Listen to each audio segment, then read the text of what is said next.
What's up, family? I'm excited. Okay, so Nigga Factory, Part 3, the last and final episode of my mini documentary called The Nigga Factory. It's called Hoodwinked, The Nigga Factory, is coming soon.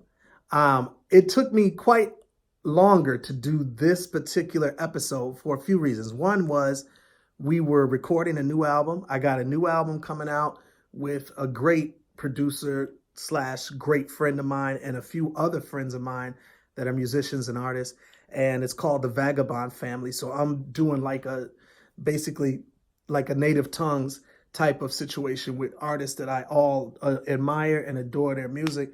And we're all doing a project together. And it's a great project. So we've been in the studio, we've been in the studio just really knocking that project out. And that's taken some time. We've also been on tour, and we've also been, some of you may know, because I might have said it in other pieces that I posted, that my wife, my queen, and I run an art school called Victory Spot. It's here in Atlanta. victoryspot.org is the website. But we also run a corn roasting business called robbiesroastedcorn.com. And so both of those businesses have expanded. Well, really Robbie's Corn in particular has expanded. So we've been busy doing that. We believe in Black business. We strive to create opportunities to give jobs to people, to enhance the dollars circulating in our community more times, to give our community a stronger base financially so that we can rise up. That's all just practical and logical to me, and I really wanted to do that. So my queen and I have been working on those projects, simultaneously working on Nigga Factory 3. Nigga Factory 3, I'm really excited about. So I just want to give you a few things you can look forward to.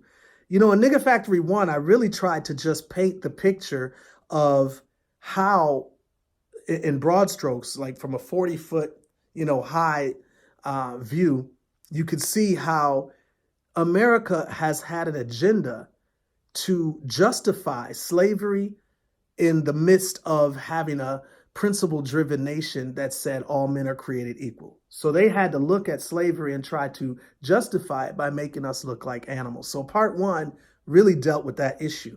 And it veers from that and talks about something that's present day, which is hip hop. And I go into how hip hop is one of the biggest conduits in order to accomplish this goal of making us look like animals, making us look like we are subhuman in numerous ways, whether morally, physically, so on and so forth. Then part 2 goes deeper into that same trajectory. So Nigga Factory part 2 talks about how each song started to lay a foundation for a whole new era of acceptable but degrading lyrics. So I talked about how Biggie's record, 10 Crack Commandments, was one of the first records to literally just, make crack dealing not only justified and fine, but it also made it like almost like a commercial for it. Like, this is how you do it. And it talks about other songs in it. It talks about the diversity of hip hop that has been lost by and large in today's hip hop field as well. So it goes there. Like, part 2 is extremely chock full of some great stuff. Then part 3, I'm going to the top of the mountain. So this is the top of the food chain. With any systematic problem, there's usually a group of people that are at the top of that food chain that are actually the purveyors of this problem. So I talk about that in part 3. We're going to hit the justice system harder. We're going to hit the connection between, and I say we, really it's me, I'm going to hit the connection between the criminal justice system and hip hop music, and also a lot of our more popular TV shows and media that we're putting out there. I'm also going to hit how, what else did I, on part 3? Oh, I hit the consistency of America's attack on us, so that people don't think that it's just white supremacists with Ku Klux Klan hats or burning torches that are the enemy. No, the enemy is actually intertwined within the system. So I share in part 3 numerous examples of how the system is intertwined with a white supremacist goal. The goal with that was not to be depressing or just to be like, ooh, bad stuff, bad stuff. No, the goal was to help us to see how serious we got to become, not only as a people, but any allies, whatever race you are, how serious we've got to become about racism if we really want to see a change.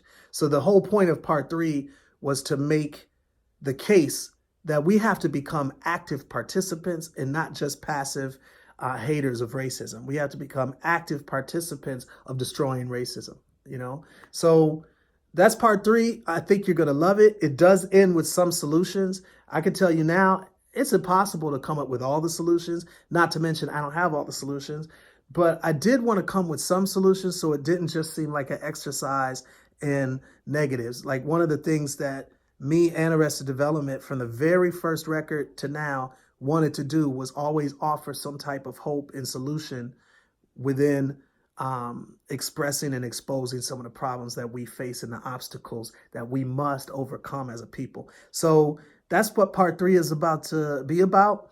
Please stay tuned. Sorry I haven't been posting stuff for a while, so I just wanted to hit you with a few things now. And I'm looking forward to dropping part 3. If you haven't seen part 1 and 2, check that out so you could be all up to date.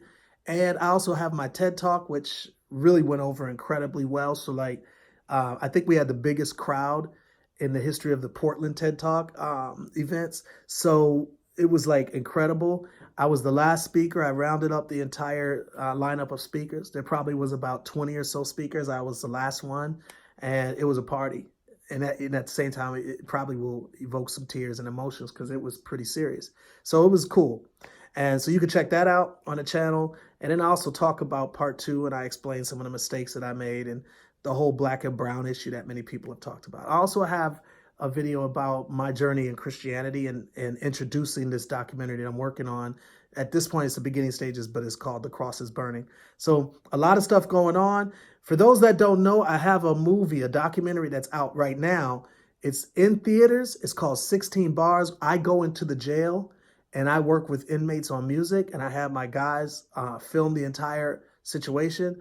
It's deep. It's informative. It's chock full of the realities that we're facing when it comes to the criminal justice system and how drugs have ravaged our neighborhoods, and the recidivism, meaning the repeat offenders that keep going in and out of prison and jail. It addresses those things. It's a very, very powerful film. I'm very grateful for Sam and all of them at Resonant Pictures for partnering with me and my man Joe Lamont to create this. I'm very grateful to Sheriff C.T. Woody and Sarah Scarborough and everybody who was in Richmond, Virginia, who gave us the rights to even go into the jail. So check out 16barsthefilm.com or on my website, brotherspeech.com. You could get everything that I'm doing at once. Peace and strength.